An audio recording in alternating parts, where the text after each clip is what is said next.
In the quiet town of Umuaka, tucked deep in the southeastern part of Nigeria, tales moved faster than the harmattan wind. It was a place where every stranger was a story, and every story carried weight. The town's dusty paths and dense forests held secrets whispered through generations, secrets that often blurred the line between truth and myth. Chioma was known throughout Umuaka not just for her beauty, but for her fierce independence. At 23, she was one of the few young women in the village who spoke fluent English, ran a thriving bead-making business, and was unafraid to challenge tradition. But with her boldness came enemies, silent watchers in the shadows who resented her spirit. One fateful afternoon, a group of National Youth Service Corps members arrived in Umuaka. Fresh from their orientation camp, the three young men, Tund, F and Sonny, were posted to the town's secondary school. In their crisp khaki uniforms and bright smiles, they brought with them the charm of the city, and before long, the village girls flocked to them like moths to light. Chioma paid them little attention at first. She had no interest in city boys with fast tongues and fleeting promises. But destiny, it seemed, had other plans. It was at the annual Igbenku festival that everything changed. The entire village gathered under the ancient ube tree, drummers beating rhythms that echoed into the night, dancers spinning in colorful attires, and palm wine flowing like a river. Chioma, dressed in a radiant blue wrapper, adorned with beads she crafted herself, looked like a goddess descended from the skies. As fate would have it, a careless villager bumped into Chioma, sending a tray of food flying towards her. Before she could react, 3 strong arms reached out simultaneously, saving her from a messy embarrassment. It was Tund, F and Sonny, all 3 catching her at once, steadying her between them. For a moment time froze. The crowd laughed and cheered, teasing the 3 musketeers and their damsel in distress. Chioma blushed, feeling an unfamiliar warmth in her chest. Though she managed a polite thank you, something inside her shifted. But as the night deepened, strange things began to happen. A local herbalist, Mama Nkechi, pulled Chioma aside, her eyes clouded with warning. "My daughter," she whispered, "this is not ordinary. Those 3 boys, their spirits are drawn to you, for better or for worse. Be careful where you tread." Chioma shrugged it off as an old woman's superstition, laughing with her friends and pretending nothing had happened. Yet in her heart, unease settled like a thick mist. What Chioma didn't know was that by dawn, this innocent encounter would awaken something in the village, a secret long buried and a connection that would tie her fate to these 3 strangers in ways none of them could have imagined. And so, as the drums faded and the stars blinked overhead, the true story began. The next morning, Umuaka awoke to a restless air. The usual sounds of crowing cocks and children's laughter seemed distant, muted by something unseen. Chioma tried to shake off the strange unease that clung to her like morning dew, but it lingered. Her mother, Mama Ojeki, noticed the restlessness in her daughter's eyes. "Chioma, you didn't sleep well," Mama Ojeki said, handing her a calabash of fresh palm wine. "I'm fine, Mama," Chioma lied, forcing a smile.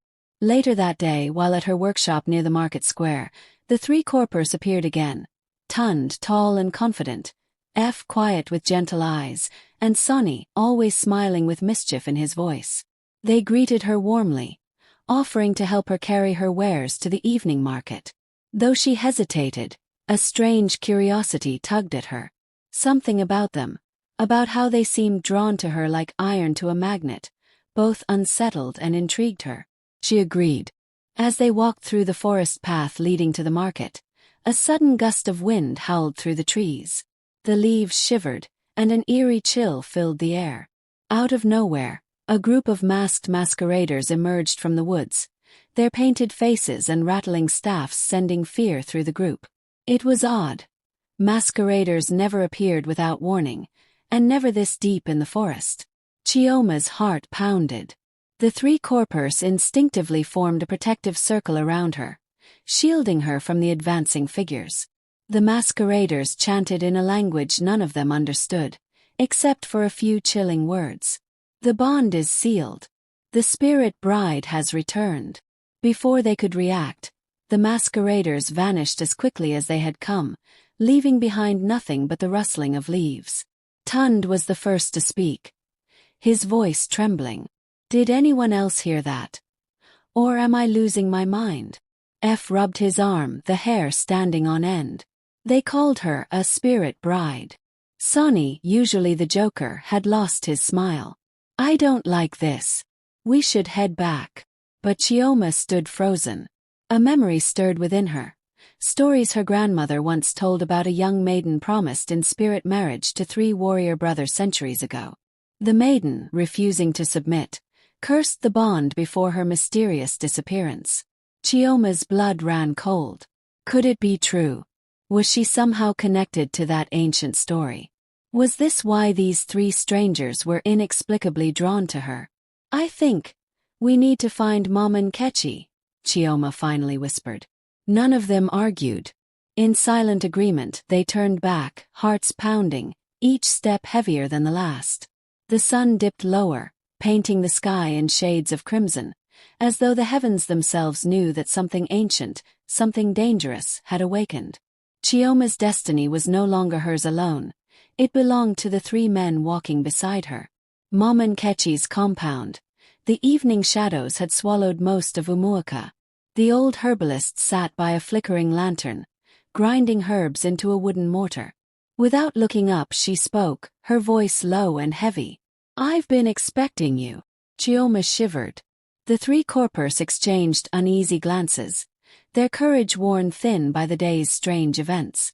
Mom and Kechi gestured for them to sit on the woven mat laid before her. The faint scent of incense and dried leaves filled the air. You have stirred something ancient, my children, Mom and Kechi began, her cloudy eyes locking onto Chioma. 3 centuries ago, a maiden named Adama was promised by her family to 3 warrior brothers, bound by a sacred oath. But Adama's heart belonged to another. On the night of the binding ceremony, she fled into the sacred forest and vanished without a trace.